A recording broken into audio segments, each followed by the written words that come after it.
experience. So I'm here to help you prepare to join us, so you can feel what I felt that first day. Now I heard we were getting a lot of new soldiers for this army we're creating, but I had no idea we'd have this many new recruits. I've got my work cut out for me in getting y'all trained, but I am not complaining. Each and every one of you is essential if we're going to be successful. So, are y'all ready for your first sit-in? Yeah. Are you ready to go? Yeah. No. You're not ready yet. You can't just walk in here, sit down, order lunch, and expect to change things. You have to be prepared, you have to be motivated, and you have to be trained. So that's what we're going to do today. We're going to get you ready to stand up by sitting down.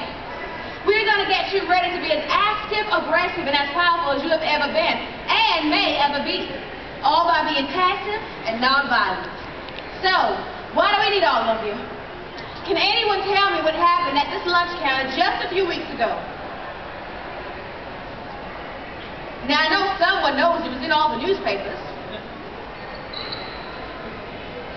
I think people sat down to order lunch, Black African American, and they didn't want to be served, but eventually they did get served. So, African Americans came in and sat down at this lunch counter. That's right, you got part of it right. What else happened? Not at this one. No. 4 young Negro men, freshman college students here at North Carolina A&T, did something shocking. They stayed up all night talking. Now, of course, it's not very shocking to college students, but you see, they talked about how Rosa Parks ignited the Montgomery bus boycott after getting arrested for refusing to give up her seat to a white person. They talked about Martin Luther King's leadership, and they especially talked about the 9 young students, just about their own age, who became the first Negro students to attend an all-white high school in Little Rock, Arkansas. You see, they talked about what they could do. They walked into this Woolworths at about 3 in the afternoon. They browsed the store and made a small purchase. Then they came back out to this lunch counter.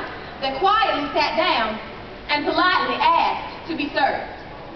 When they were refused, they just continued to sit there, peacefully and quietly. Now, that doesn't sound very shocking at all, does it? You wouldn't think it would be. It is 1960. Even though the Supreme Court ruled against segregation in schools 6 years ago, we still can't go into this store that claims to be everybody's store and get a sandwich from one of these menus. Now, I need y'all to look at these menus and become familiar with them. It was 5 years ago that Rosa Parks sat down on that bus in Montgomery, Alabama. But today, at this Woolworths, we still have to go to the colored stand-up counter in the back. So these 4 young men, and we should all know their names: Franklin McCain, Ezel Blair, Joseph McNeil, and David Richmond did something that many of us would have liked to do. You see, my classmates and I are sick of waiting for a change to come. When I was about 12 or 13, and the Supreme Court said that we could go to school anywhere we wanted, my father told me everything's going to change now. Every day I walk by this lunch counter, I know that that hasn't come true. So the only thing that we can do now is to do something. These 4 young, innocent, ordinary college students did something extraordinary. They went first. They put their life on the line to force a change. That's what the movement needed. We need some people to have the courage to wade in and get things started. You see, all of us in the movement take risks. But those who go first and go alone are special. They might get beaten, arrested, maybe even killed. But they may also spark something. The Greensboro 4 sparked something. So that's where we come in. Now I want to ask y'all a question. Do you think it's okay for a lunch counter to serve one person and not another simply based on skin color?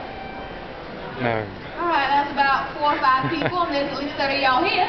Do y'all think it's okay? No. Why? It's racist. We all have to eat. Why else? We're human beings. We're all created equal. I agree with y'all.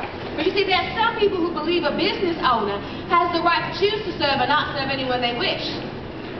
So let's say we have 2 lunch counters. One on this side for Negroes, and one on this side for whites. Is that okay? Is that okay? No. Why? It's divisive. I'm sorry? It's divisive. It's divisive. Yeah, absolutely. Why else? We have it's divisive. Anybody else want to weigh in?